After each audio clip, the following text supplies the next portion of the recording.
சம்பிரதாயத்துக்காக மழை தண்ணியில நின்று போட்டோ எடுக்கிறதும்,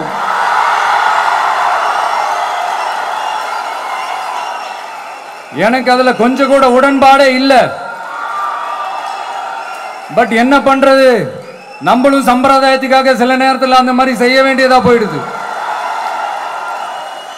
எனக்கு ஒரு டவுட்டுங்க, இன்னைக்கு திரு அம்பேத்கர் அவர்கள் உயிரோடு இருந்திருந்தா என்ன நினைப்பாரு?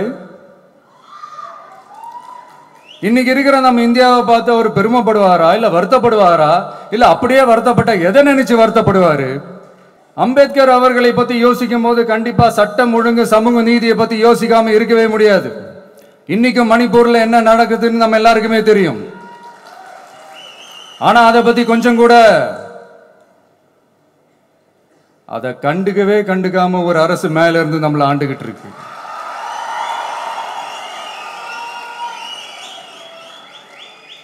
சரி, அங்கதான் அந்த அரசு அப்படி இருக்குன்னா இங்க இருக்கிற அரசு எப்படி இருக்கு?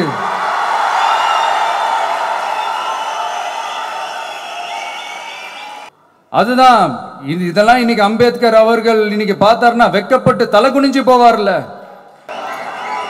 எல்லாருக்கும் வணக்கம்.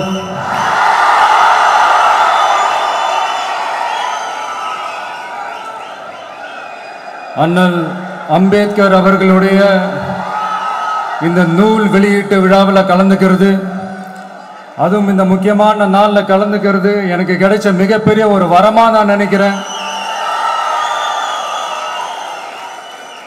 விகடன் குழும நிறுவன தலைவர் திரு ஸ்ரீனிவாசன் அவர்கள், அண்ணல் அம்பேத்கர் அவர்களுடைய பேரன் திரு ஆனந்த் டெல்டும்டே அவர்கள், நீதியரசர் ஓய்வு பெற்ற நீதியரசர் திரு சந்துரு அவர்கள், திரு ஆதவ் அர்ஜுனா அவர்கள், என் நெஞ்சில் குடியிருக்கும்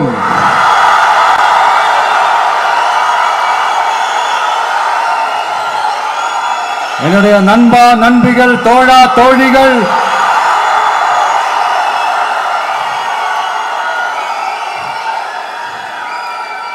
உங்க எல்லாரும் கூடவும் இவங்க எல்லாரும் கூடவும் இந்த ஸ்டேஜில் நானும் இருக்கிறது எனக்கு ரொம்ப பெருமையா இருக்கு.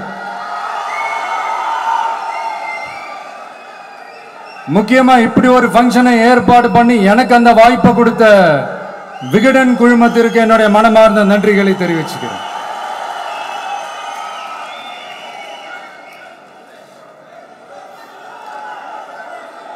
இன்னைக்கும் நிறைய பேர்கிட்ட உங்க ஃபேவரட்டான ஹாலிடே டெஸ்டினேஷன் எதுன்னு கேட்டீங்கன்னா நியூயார்க் சிட்டின்னு சொல்லுவாங்க.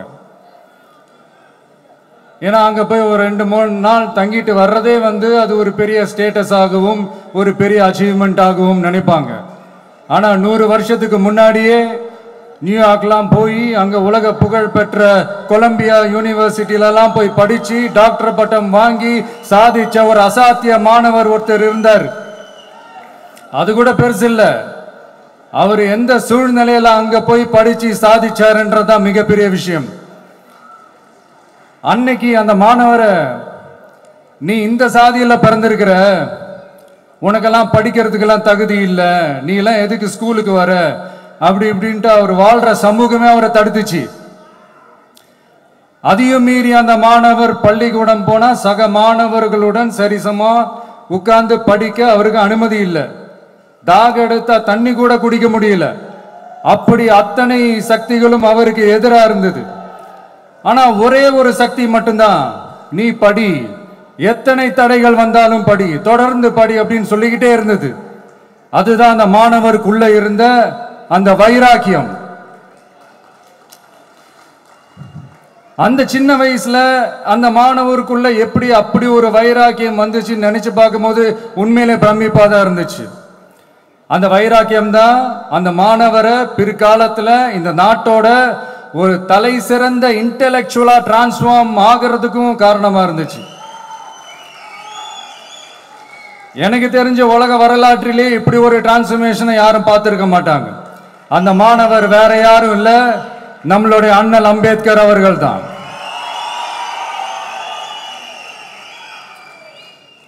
வன்மத்தை மட்டுமே தனக்கு காட்டிய இந்த சமூகத்திற்கு அவர் திருப்பி என்ன செஞ்சாரு அப்படின்னு அதை படிச்சு பார்க்கும்போது உண்மையிலே மெய்சில் இருக்க வச்சது. பிறப்பால் நாம் அனைவரும் சமம், நீ எந்த சாதியில பிறந்திருந்தாலும் எந்த மதத்தை பின்பற்றினாலும் சட்டத்தின் முன் நாம் அனைவரும் சமம் அப்படிங்கிற ஒரு உயரிய கோட்பாட்டை உறுதி செய்யும் நம் நாட்டின் அரசியல் சாசன சட்டத்தை வழங்கி நம்ம நாட்டில் இருக்கிற எல்லாருக்குமே ஒரு பெருமை தேடி தந்தவர். இன்னைக்கு ரிலீஸ் பண்ற இந்த புக்ல எல்லோருக்குமான தலைவர் அம்பேத்கர் அப்படின்ற அந்த புக்ல ஒரு 100க்கும் மேற்பட்ட கட்டுரைகள், நேர்காணல்கள் எல்லாமே இருக்குது. அதுல என்ன ரொம்ப யோசிக்க வச்சது அவர் எழுதின அந்த பயோகிராஃபி தான். வெயிட்டிங் ஃபார் அ வீசான்னு சொல்லி அதுக்கு தலைப்பு வச்சிருந்தார். அதுல அவர் லைஃப்ல ஃபேஸ் பண்ண விஷயங்கள், அவரை பாதிச்ச விஷயங்கள் எல்லாமே கிட்டத்தட்ட ஒரு 6 சம்பவங்கள் பத்தி அதுல குறிப்பிட்டிருந்தார். அதுல ஒரு 2 விஷயம் ரொம்ப பாதிச்சது என்னன்னா, அதுல ஒண்ணு, அவருக்கு 9 இயர்ஸா இருக்கும் போது அவரும் அவருடைய பிரதரும் வெளியூர்ல இருக்கிற அவங்க அப்பாவை பார்க்கறதுக்காக போறாங்க. அப்ப ட்ரெயின்ல இருந்து இறங்கி இந்த மாட்டு வண்டிக்காக வெயிட் பண்ணிட்டு இருக்கும் போது ஒருத்தர் கூட அவங்கள ஏத்திட்டு போறதுக்கு தயாரா இல்லை. ஏன்னா அந்த அளவுக்கு தீண்டாமை கொடுமை. அப்போ கொஞ்சம் எக்ஸ்ட்ரா பணம் காசெல்லாம் கொடுக்குறோன்னு ஒரு வண்டிக்காரர் ஒத்துக்கிறார். அப்ப கூட அந்த வண்டிக்காரர் என்ன பண்றாருன்னா, அந்த பசங்களை வண்டி ஓட்ட சொல்லிட்டு இவரு தீட்டுப்பட்டுடும்னு சொல்லி வண்டியில ஏறாம நடந்து போறாரு. அந்த நாள் முழுக்க அந்த பசங்களுக்கு குடிக்க தண்ணி கூட கொடுக்காம அந்த டிராவல் எவ்வளவு கொடுமையா இருந்துச்சுன்னு சொல்லி அதுல மென்ஷன் பண்ணியிருந்தார். 2வது, அதே அம்பேத்கர் அவர்கள் அமெரிக்கா, பிரிட்டன்ல எல்லாம் போய் படிச்சு டாக்டர் பட்டம்லாம் வாங்கி சாதிச்சு ஒரு பெரிய வழக்கறிஞரா இந்தியாவுக்கு திரும்ப வராரு. அப்போ மும்பைக்கு பக்கத்துல ஒரு கிராமத்துக்கு அவரை கூப்பிடுறாங்க. அப்போ அவர் ஒரு அரசாங்க பொறுப்புல இருக்கிறாரு. அந்த கிராமத்துக்காரங்க ஒரு வண்டியை ஒன்று ஏற்பாடு பண்ணி அவரை கூட்டிட்டு வரணும்னு நினைக்கிறாங்க. ஆனா அந்த வண்டி ஓட்டுறவர் அவருக்கு சமமா உட்காந்து வண்டி ஓட்டுறதுக்கு யோசிக்கிறாரு, மறுக்கிறாரு. ஒரு லண்டனுக்கு போய் ஒரு பாரிஸ்டர் பட்டம் வாங்கிய அம்பேத்கரை விட ஒரு வண்டி ஓட்டுறவர் தன்னை உயர்ந்தவனா நினைக்கிறார். அதுதான் அந்த சமூக கொடுமை தான் அவரை சமத்துவத்துக்காக போராட வச்சது. எனக்கு ஒரு டவுட்டுங்க, இன்னைக்கு திரு அம்பேத்கர் அவர்கள் உயிரோடு இருந்திருந்தா என்ன நினைப்பாரு? இன்னைக்கு இருக்கிற நம்ம இந்தியாவை பார்த்து அவர் பெருமைப்படுவாரா, இல்ல வருத்தப்படுவாரா, இல்ல அப்படியே வருத்தப்பட்ட எதை நினைச்சு வருத்தப்படுவாரு? இன்னைக்கு நம்ம நாடு முழு வளர்ச்சி அடையணும்னா ஜனநாயகம் காக்கப்படணும். அந்த ஜனநாயகம் காக்கப்படணும்னா அரசியல் அமைப்பு சட்டம் காக்கப்படணும். அதுக்கான பொறுப்பு, அந்த கடமை நம்ம ஒவ்வொருத்தருக்கிட்டையும் இருக்கணும்னு தோணுச்சு. அந்த பொறுப்போடும் அந்த கடமையோடும் தான் இதை நான் ஆணித்தரமா சொல்றேன். ஜனநாயகத்தை நாணிவேர் ஃப்ரீ அண்ட் ஃபேர் எலெக்ஷன்ஸ், சுதந்திரமான மற்றும் நியாயமான தேர்தல். தேர்தல் நியாயமா நடக்கலன்னு நான் சொல்ல வரல, பட் சுதந்திரமாகவும் நியாயமாகவும் தான் தேர்தல் நடக்குது அப்படிங்கிற அந்த அசைக்க முடியாத நம்பிக்கை நம்ம ஒவ்வொரு இந்தியனுக்கும் இருக்கணும்னு தோணுச்சு. அது அமையணும்னா தேர்தல் ஆணையர்கள் கான்சென்சஸ், அதாவது ஒருமித்த கருத்து அடிப்படையில் மட்டும்தான் நியமிக்கப்பட வேண்டும் அப்படின்றதான் என்னுடைய ஒரு வலிமையான ஒரு கோரிக்கை. 2வது, ஏப்ரல் 14 அண்ணல் அம்பேத்கர் அவர்களுடைய பிறந்த நாள். அன்னைக்குதான் நம்ம ஒட்டுமொத்த இந்தியர்களுக்குமான ஜனநாயக உரிமைகள் பிறந்த தினம். அதனால அந்த டேட்டை இந்தியாவோட ஜனநாயக உரிமைகள் தினமா அறிவிக்கணும்.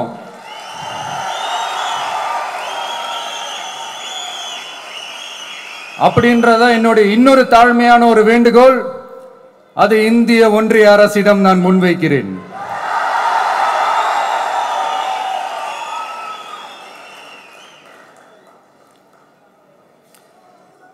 அம்பேத்கர் அவர்களை பத்தி யோசிக்கும் போது கண்டிப்பா சட்டம் ஒழுங்கு, சமூக நீதியை பத்தி யோசிக்காம இருக்கவே முடியாது. இன்னைக்கு மணிப்பூர்ல என்ன நடக்குதுன்னு நம்ம எல்லாருக்குமே தெரியும். ஆனா அதை பத்தி கொஞ்சம் கூட அதை கண்டுக்காம ஒரு அரசு மேல இருந்து நம்மளை ஆண்டுகிட்டு இருக்கு.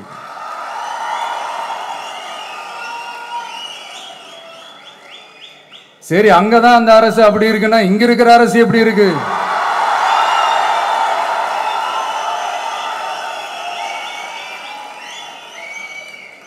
இங்க நம்ம தமிழ்நாட்டில் வேங்கை வயல்னு ஒரு ஊர்ல என்ன நடந்துச்சுன்னு நம்ம எல்லாருக்குமே தெரியும். சமூக நீதி பேசுற இங்க இருக்கிற அரசு அதுக்கு எந்த விதமான ஒரு நடவடிக்கை எடுத்த மாதிரியே எனக்கு தெரியலையே. இவ்வளவு காலங்கள் தாண்டி, இத்தனை வருஷங்கள் தாண்டி ஒரு துரும்ப கூட கிள்ளி போடலையே. அதுதான் இதெல்லாம் இன்னைக்கு அம்பேத்கர் அவர்கள் இன்னைக்கு பார்த்தாருன்னா வெக்கப்பட்டு தலை குனிஞ்சு போவார்ல. கரெக்ட். நம்ம நடக்கிற பிரச்சனைகள், நடக்கிற கொடுமைகளுக்கெல்லாம் நம்ம குரல் கொடுக்கணும். ஆனா நடக்கிற பிரச்சனைகள் ஒன்னா ரெண்டா? பெண் குழந்தைகளுக்கு எதிரா, பெண்களுக்கு எதிரா, ஏன் மனித உயிர்களுக்கு எதிரா? இதெல்லாம் நம்ம பார்க்கிறோம், படிக்கிறோம், மற்றவங்க கிட்ட இருந்து கேட்டு தெரிஞ்சுக்கிறோம்.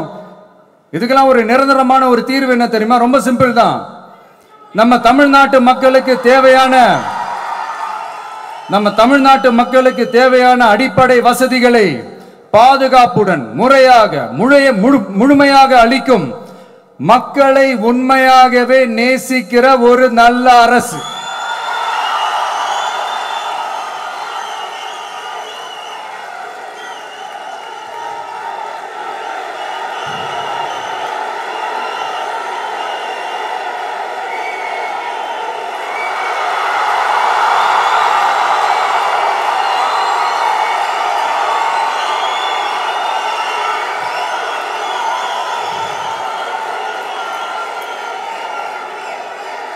அதான் சொன்னேன், இது அமைஞ்சிட்டாலே போதும்.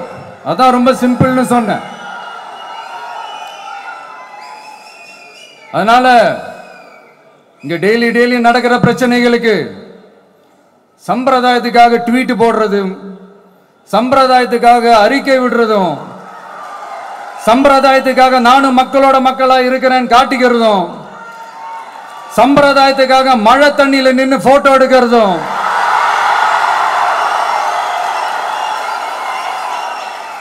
எனக்கு அதுல கொஞ்சம் கூட உடன்பாடே இல்லை. பட் என்ன பண்றது, நம்மளும் சம்பிரதாயத்துக்காக சில நேரத்தில் அந்த மாதிரி செய்ய வேண்டியதா போயிடுது. அதாவது என்ன சொல்ல வரேன்னா, மக்களோட உரிமைகளுக்காகவும் அவங்களோட உணர்வு பூர்வமாக இருக்கணும். என்ன ஒவ்வொருத்தரும் அவங்க குடும்பத்தில் ஒருத்தனா நினைச்சிட்டு இருக்கிற அவங்க தமிழ்நாட்டில் அவங்களுக்கு எங்க என்ன பிரச்சனை நடந்தாலும் அவங்களோட உரிமைகளுக்காகவும் அவங்களோட உணர்வு பூர்வமாக இருப்பேன். எப்பவுமே அப்படிதான் இருப்பேன்.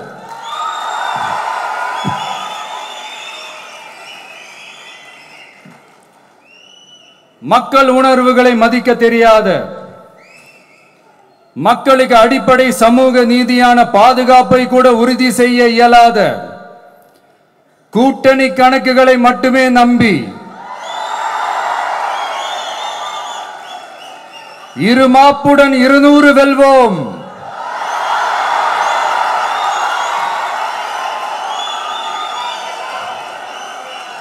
என்று எகத்தால முழக்கமிடும் மக்கள் விரோத ஆட்சியாளர்களுக்கு என் மக்களோடு இணைந்து நான் விடுக்கும் எச்சரிக்கை,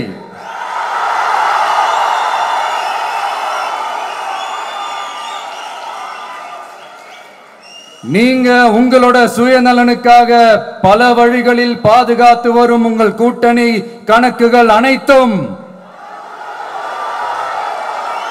2026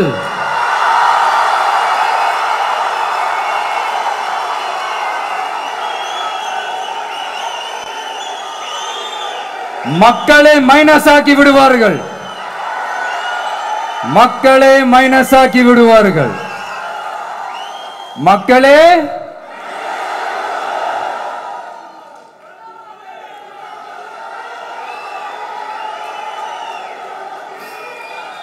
எனக்கு இந்த வாய்ப்பு கொடுத்த விகடன் குழுமத்திற்கும் வந்திருக்கும் பெரியோர்களுக்கும் சான்றோர்களுக்கும் மீண்டும் என்னுடைய வணக்கங்கள், மீண்டும் என்னுடைய நன்றிகள். கடைசியா ஒரே ஒரு விஷயம், விடுதலை சிறுத்தைகள் தலைவர் திரு தோல் திருமாவளவன் அவர்கள்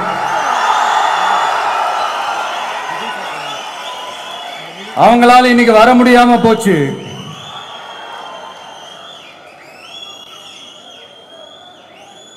அம்பேத்கர் அவர்களுடைய புத்தக வெளியீட்டு விழாவிற்கு கூட அவரால் கலந்துக்க முடியாத அளவிற்கு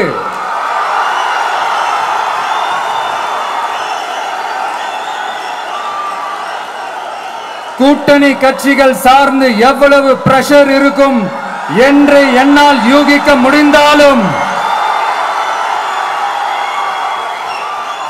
நான் இப்ப சொல்றேன், அவருடைய மனசு முழுக்க முழுக்க இன்னைக்கு நம்மளோட தான் இருக்கும். நன்றி, வணக்கம்.